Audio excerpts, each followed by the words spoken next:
Okay, so for the longest time I've been procrastinating making this video, and there's a really good reason, and it's just because it's a video that involves a huge purchase, very large purchase, something that I don't usually do. The most expensive one object that I have besides this camera is my laptop. My laptop was the first thing that I ever really bought that was over $1,000. And then I got this thing, the Acton Blink S2. The reason I'm putting together this video is to try and answer every question that I think that somebody who would be buying this would want to ask. All of my personal experiences, things that I've gone through, and oh my god, I have such a huge list of pros and cons for you guys. I really hope that this helps you realize if this is a good purchase for you or not, okay? So, I have something written down here on my laptop, and I'm just gonna read that to you. I've had the Acton Blink S2 electric skateboard for about 3 months now, and it has truly changed the way I've viewed traveling around New York City. But after 300 plus miles, I have seen the best and worst of Acton and the Blink S2. In this video, I hope to lay out every pro and con for this product, as well as my own feedback on ways to make this product better, so you can better understand my extreme frustration and heavy addiction to the Blink S2. From the second I purchased this item, I knew I was going to have to make a YouTube review.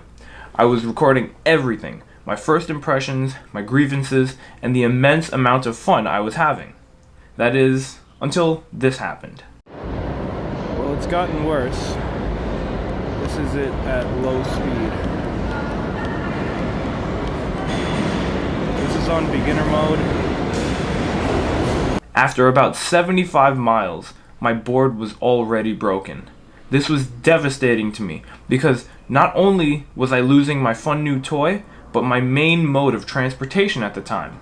So it is my duty as a consumer to present to you every single pro followed by many, many cons. Are they enough to stop me from recommending this product?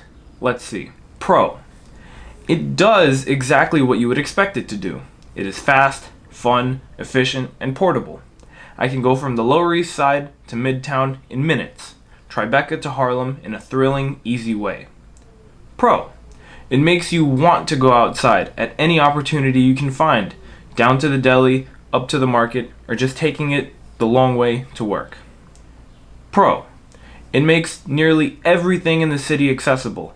It gives me more time in the day and stops me from destroying all my shoes and spending all my energy to kick or push or brake. Pro. The brakes. Nobody ever mentions how insanely amazing it is to have brakes on a skateboard. Not only do you feel super safe knowing that you can control your speed, but you can take on hills going up or down. It's fun and it makes some places really easy to get to. But going back down is not only easier, it gives you a bit of charge thanks to regenerative braking.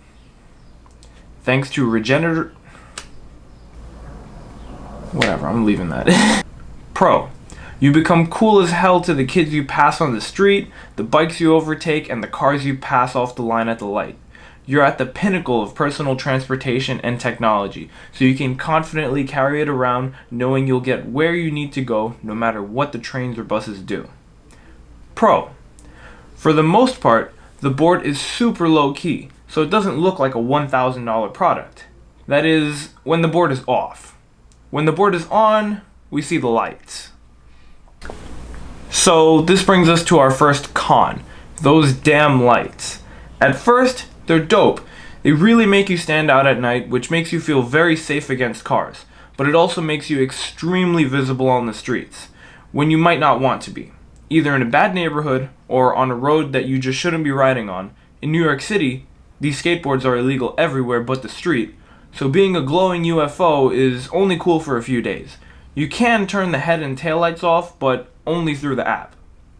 Which brings us to the next con, the app. The Android app is trash.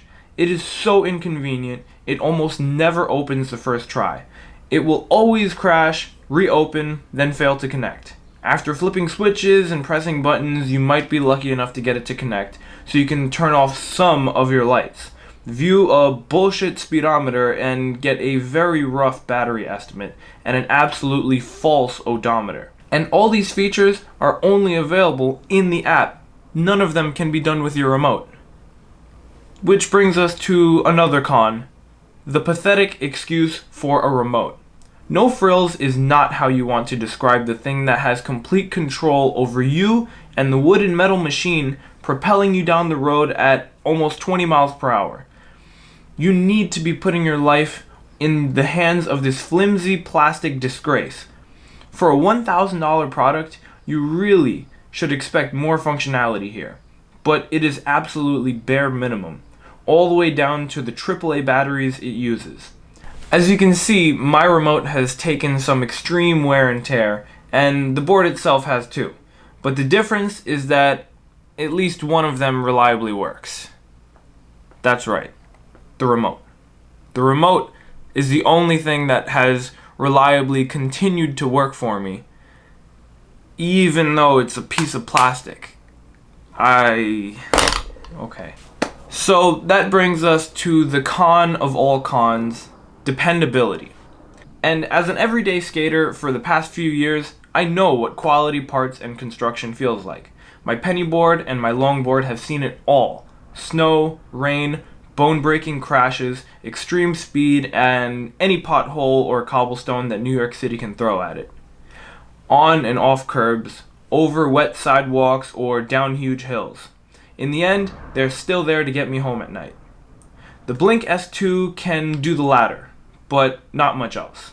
As I hinted at before, one of my in-hub motors seems to have died from something after only 75 miles of use. Exactly 15 days, which is 1 day over Acton's money-back guarantee period. I sent in my board to receive it back exactly 5 weeks later. Back in action, I picked up where I left off, using it every day I could, about 5 days a week, going 7 miles average per day. After crashing and destroying my camera, but still working like an absolute champ, I thought my troubles were behind me. Being careful around curbs and potholes, cobblestone and puddles, everything was splendid. That is, until Thursday, February 1st. After riding through a wet sidewalk and getting hooked on a curb, my board powered off, never to turn on again. My prognosis is that water got in this idiotically placed and poorly protected charging port on the bottom of the board. Now the board makes a huge, scary spark that makes me feel like the whole thing is fried and could explode at any second. After getting that repaired, getting it back a month later after shipping it out, they diagnosed it as water damage. It was water damage, and I had to pay for it. I had to pay $250 for repairs. And that's huge. That's a huge amount of money. That brings me well into boosted board range price. Once I got that back, I had very, very strange issues with this. As you can see, I have the board here now. I had to cover up this stupid charging port because it is just so terribly placed. And also the power button is down here. Very, very susceptible to getting water damage like I did. Once I got it back after a month of repair, you see it turns on fine. And when I connect my remote, if I press go,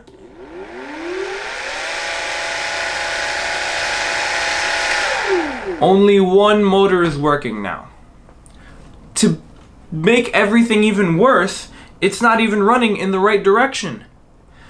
If I have it in forward, the wheel goes in reverse. If I have it in reverse, the wheel goes forward. This happened only about a week of me riding it after getting it repaired. The reverse thing was from the beginning. Once I got it back from Acton, it was in reverse. Then I rode it for about a week. One wheel stopped working. I am speechless at this point. But let's get back to what I was reading. Needless to say, I am feeling pretty disappointed with my product. But with some revisions, this product could be a huge contender in the e-skate market. My first recommendation is to move the power button and charge port to the top of the deck under a flap for protection. If this is too unreasonable, then add a threaded cap with a rubber gasket to go over the charging port. And change the very nice feeling power button to a weather sealed button. If all else fails, then just add the power button to the remote. Something cool like the Meepo board is a smart turn on feature which kicks on the board after you push. That's pretty cool. My next item to fix is the remote. Make it feel durable, add the ability to turn on the board and off somehow. Also give us a stealth mode option where we can turn off the lights. We deserve to have this as an option on such a product. But finally, we need a battery indicator somewhere other than in the app. It's just that simple. The beeps tell me nothing because they go on for 5 to 35 minutes. Sometimes it dies just in time, sometimes I make it where I need to go, and I'll have 4 miles left to go. It's just not that accurate. When I first got this board, I actually picked it up for $800 on Amazon because it was Black Friday, so I had $200 off. But with repairs, and the 3 times now that I've had to send it back, it's $20 shipping, plus $250 for repair. We're already into $1,000, and I'm sending it out again because they didn't repair it properly or something. I don't know what's going on here, and it makes me so frustrated to feel like I can go out there and spend this amount of money and get this unreliable garbage. I hate to say it because I love this product so much. It's hard for me to put into words how much I enjoy using and having this product when it works. But when it's completely unreliable and it's something that is, I feel like is, every time I ride it, I feel like I'm putting my life in danger because it's so unreliable. With this remote, I feel like it can give out at any second. Like it's just in terrible condition, and it's not very, it doesn't make me feel safe. Dear Acton and dear Peter Treadway, I was a fan of Acton well before I ever had the means to purchase one of your products. My first ever time riding an electric skateboard was on the Acton Blink Original, the first single hub motor. From that moment on, my eyes were dead set, and I did everything I could until I could afford the Blink S2. I even waited for Black Friday to get a better deal. I was beaming with Acton pride, showing off my awe-inspiring board to anyone at any opportunity. I really used my board to get everywhere, and I made sure I kept it clean and safe. But in 3 months, this board has proven that it excels in some things and lacks severely where it counts, and that is dependability. I wish you so much luck with the Blink Quattro, or the Quattro board, and it would be great if you kept these things in mind. Overall, it's impossible for me to say I don't love my Acton Blink S2. It is one of the most fun things I have ever owned. It looks super nice too. You can't DIY something like this, but you have to realize that when it comes to these boards, it's always function over form. Because I know that all I want is the reassurance that my expensive tech will last long. So, do I recommend the Acton Blink S2? Well, if you live in a place that's constantly warm and dry, then hell yes, you will have a blast. But you really want to be sure that this is the one you want feature-wise. If you live in a hilly area, then you'll be fine with this. Don't expect to go very far on a single charge, maybe about 6 miles. If you're like me though, and you need something comfortable and durable, then unfortunately my recommendation is to look elsewhere.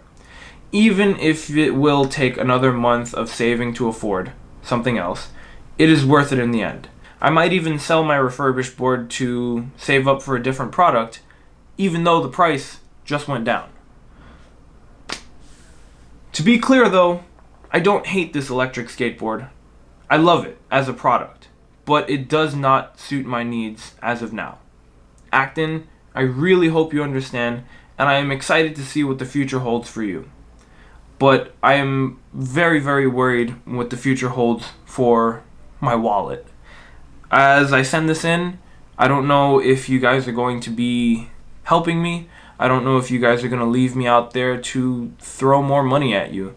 I'd say this video cannot end here. It's a to be continued, because so far what I've seen is that the board is easily damaged, or the board is just very poorly built. As a company, Acton has been fairly helpful, it seems, but as we go out to send this out today, they have given me no clear reason to believe that they aren't going to take the blame for this shoddy repair. And if I have to put out more money, then I'm done. Thanks for watching. If you enjoyed the video or it was helpful, give it a thumbs up, and let me know what you think about Acton or any other boards in the comments, and subscribe for the next part of this video, which hopefully will be soon, because as the weather gets nice, I'm going to be out there on my skateboard, and whether it's electric or not. So, see you guys in the next video.